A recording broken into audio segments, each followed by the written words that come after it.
So I was at a coffee shop the other day, having my Lenti Venti Mocha Rito Marta coffee because I'm a gosh darn millennial, and I literally saw this woman screaming at this poor barista because she put one pump of syrup in her coffee instead of two.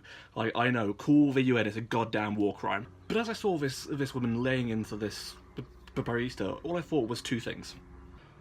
One, thank God I'm not in the service industry anymore. Whether you deserve it or not, I've been that guy, and it's a horrendous situation to be in. But that also leads on to my second point. Two, to scream and tear somebody down based on, a small action like forgetting a freaking pump of syrup requires a certain amount of dehumanization. For that person is less of a person, and so you don't have to treat them as a human being. And that's something I want to talk about more today. Dehumanization is the process at which a person or people are taken and demonized in a way that by the end they cannot be seen as human, and so therefore don't deserve the same moral treatment or justice as a regular human being would do. This is done by creating a negative image of the target, or an enemy image, where all of the negative aspect of this person or this group is then attributed to them as a whole. This carries on until all you can think about of that person is just a list of negative attributes. Interestingly, this can be a defense mechanism where a society is trying to find its own identity again, and it does that by trying to be every bit different or better than the demonized group.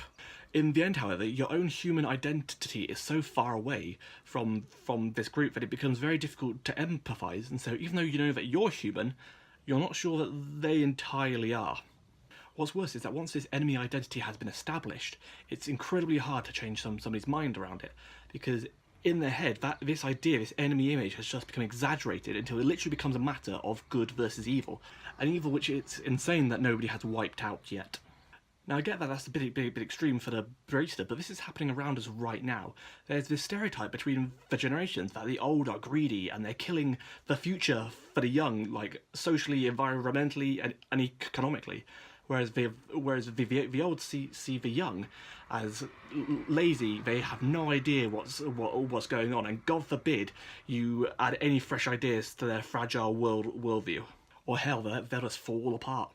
More seriously, in the US, this has led to migrant children being left in cages whilst their parents are being documented as being seen as acceptable by a large portion of the US population. And hell, in my own country, there was a columnist called Katie Hopkins, who advocated for the use of warships in the Mediterranean, shooting down migrant boats as a deterrent for refugees fleeing towards Europe.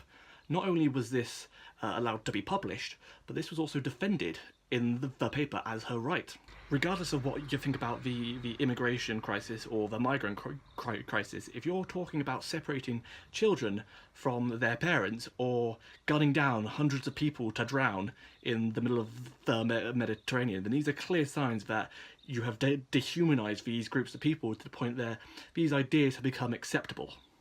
What is even worse is that I've taken these examples from the West, which has relatively free speech, compared to, let's just say, somewhere like North Korea, which has had almost 60 to 70 years of believing that the US are demons and that every single one of them should be killed in nuclear fire.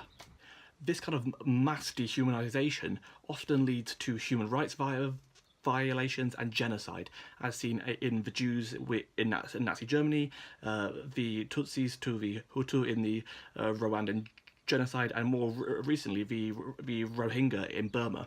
Once that threshold for violence has been crossed, it makes it entirely acceptable for violence against that entire group of people to occur. And this is violence that was once considered completely unthinkable is now entirely acceptable. Now, if you were feeling a little bummed out like I was researching this, there is some good news. Dehumanization can be reversed or mitigated, whether this is the people of the two groups working together towards a common goal, or just general empathy. This can be used to break down the barriers that dehumanization builds up.